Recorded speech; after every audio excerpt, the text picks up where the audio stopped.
हमारा तो ऐसा मानना है कि अगर 15-20 लाख रुपया और बांट देते तो हम घर बैठ जाते। अब ये 5 साल परेशान रहेंगे, थोड़ा सा कि इन्होंने जिनको पैसे बांटने के लिए दिए थे वो ईमानदारी से बांट देते तो मैं हार जाता।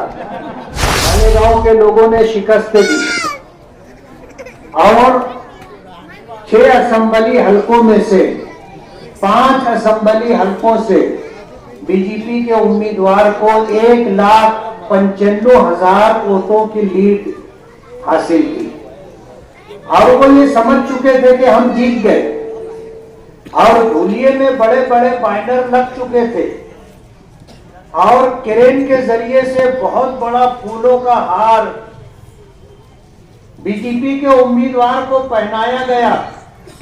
हमारे आउटर के एमएलए दादा भूसे साहब भी उस जश्न में शरीक थे और ऐलान कर दिया उन्होंने कि भाई बीजेपी का उम्मीदवार 4,000 वोट से जीत गया। लेकिन मालेगांव की ओर जब आई तो वो 1,95,000 वोट की लीड खत्म हो गई और बीजेपी के सामने जो उम्मीदवार शोभाताई बच्चाओ थी वो 3,800 कुछ वोटों से जीत गई।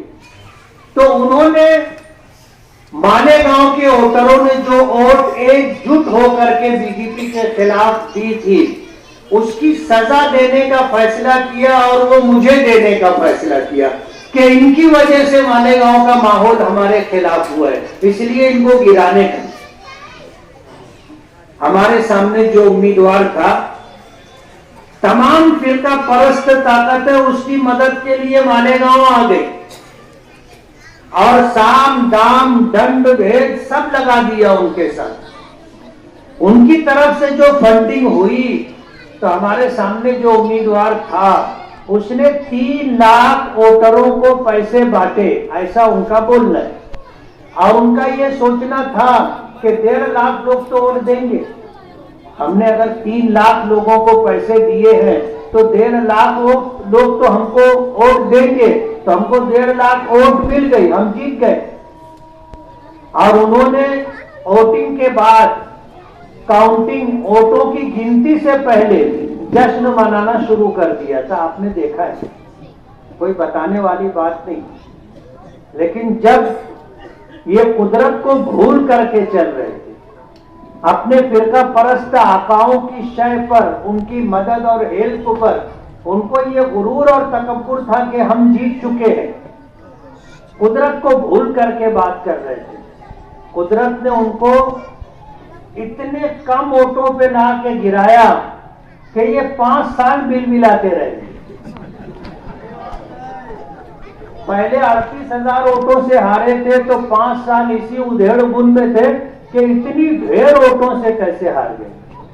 अब वो खड्डा भरने के लिए उन्होंने सारे जतन किए, अब कुदरत ने लाके उनको 162 वोट से हरा दिया। अब ये 5 साल परेशान रहेंगे, थोड़ा सा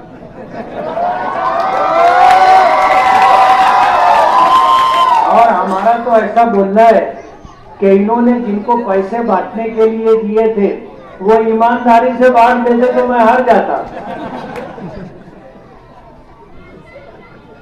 जिनको आपने पैसे बांटने के लिए दिए, किसी ने फार्म हाउस ले लिया, किसी ने प्लाट ले लिया, किसी ने कर्जे अदा कर दिए, मार्केट का पैसा बाकी था, रात के अंधेरे में जाके वो पैसा दे के आ गए।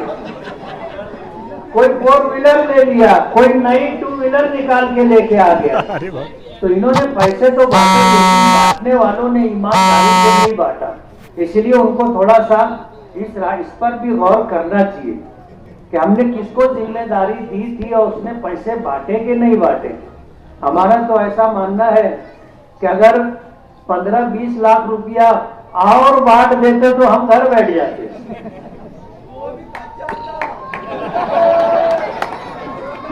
मगर कुदरत का फैसला होता है। ये चाहते थे कि A to Z पहली पेटी से लेके आखिरी पेटी तक रिकाउंटिंग हो। ये इलीगल है, उन्होंने कहा कि आप राइटिंग में अपनी डिमांड दो। उन्होंने डिमांड दी तो ऑफिसरों ने पूछा कि आप रिकाउंटिंग क्यों करवाना चाहते हो? बोले हमको शक है। तो उन्होंने पूछा क्या शक है? तो ये बता ही नहीं पा रहे थे क्या शक है। तो उन्होंने कहा कि रिकाउंटिंग नहीं होगी। 12:30-1 बजे से लेकर रात के 8 बजे तक यही झंझट चलती रही। मैं गया, मैं जाके पूछा, मैंने कहा यार क्या बात क्या है? तो ऑब्जर्वर और रिटर्निंग ऑफिसर उन्होंने कहा कि ये मान नहीं रहे, कहते हैं रिकाउंटिंग। तो मैंने कहा ये लीगल है? बोले नहीं लीगल नहीं है, इलीगल है। बोले फिर मसला कैसे हल होगा? बोले ऐसे ही झंझट चलती रहेगी, देखते अब क्या होता है। तो मैंने कहा करने का क्या? बोले रिकाउंटिंग करना पड़ेगा। बोलो कुछ रास्ता निकालो। तो वो आ गए कि आखिरी के जो पांच राउंड है, वो 5 राउंड में जितनी मशीनें हैं उसकी रिकाउंटिंग हो। वो ऑफिसर मुझसे कहने लगा कि देखो साहब, सर भ्रष्टाचार होता है और हम भी करते, नहीं करते ऐसा नहीं, हम भी करते, लेकिन लोकतंत्र की हम हत्या नहीं होने देंगे। मैं आपको शब्द देता हूं कि मशीन भी वही रहेगी और फिगर भी वही रहेगा, बदलेगा नहीं। आप एनओसी दो। मैंने कहा चलो रिकाउंटिंग कर दो। वो आखिरी 5 काउंटिंग की रिकाउंटिंग जब शुरू हुई तो एक राउंड हुआ, इनके चेहरे उतर गए। दूसरा राउंड हुआ तो कुछ लोग कुर्सी छोड़ के खड़े हो गए। तीसरा राउंड हुआ तो चेहरे का रंग बदल गया। चौथे राउंड में तो काला हो गया ना।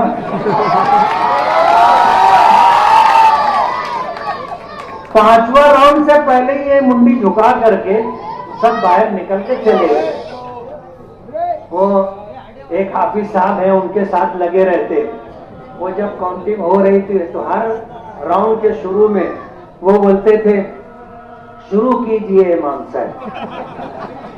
ये हमारा सिकंदर के बाजू में बैठे थे। जब आखिरी राउंड आया तो सिकंदर ने कहा बड़ी मैयत है, शुरू कीजिए इमाम साहब।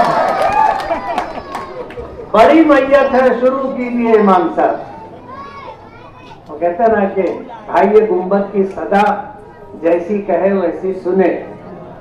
वो बार बार बोलते थे शुरू कीजिए इमाम साहब। आखिरी राउंड में उनको सुना दिए कि बड़ी मैयत है, शुरू कीजिए इमाम साहब। मैं आप लोगों का, पूरे मालेगांव वालों का बहुत बहुत शुक्रगुजार हूं कि आपने मुझे फिर काम करने का मौका दिया। ये रोड इलेक्शन से पहले मंजूर हो चुका था, लेकिन आचार संहिता की वजह से रुक गया था। इलेक्शन के बाद हमने अल्हम्दुलिल्लाह ये रोड आपको बना करके दिया है और इसी के साथ 6 गलियां इंशाअल्लाह बनेगी। कुछ इधर की गलियां हैं, कुछ इधर की गलियां हैं। इंशाअल्लाह वो 6 गलियां भी हम बना करके देंगे। और मालेगांव शहर के अंदर ऐसे हमारे बहुत सारे काम हैं जो अभी होना बाकी है। और ये काम पिछले टर्मों के, आप दुआ करें कि वो सारे काम हो और ये 5 साल में अल्लाह हमसे इस शहर का नाक नक्शा बदलने का काम ले ले। हम कोशिश करेंगे कि शहर को रोजगार भी मिले और शहर में बच्चों को तालीम भी मिले। और जो बुनियादी सहूलतों से हम महरूम हैं, किनारे के इलाके में आप जाओगे, लोगों को अपने इस्तेमाल का पानी जो खड्डे में जमा होता है खुद निकाल करके फेंकना पड़ता है। ये सारा काम इंशाअल्लाह हम करेंगे।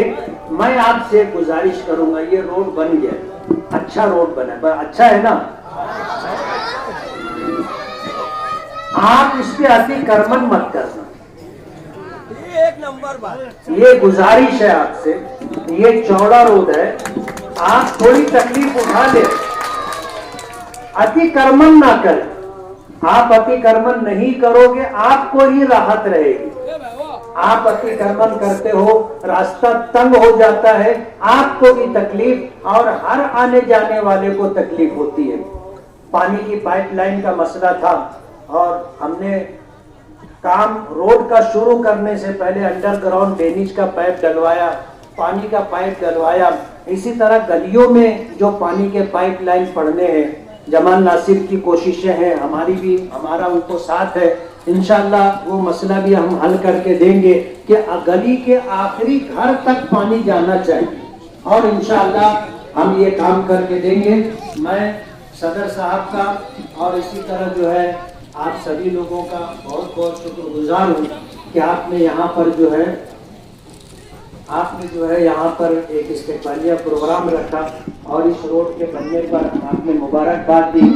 इस प्रोग्राम में साबिर नूरानी साहब, नाज़िम खालू हैं, जमाल नासिर है और भूरेरा है और भी बहुत सारे हमारे साथी हैं।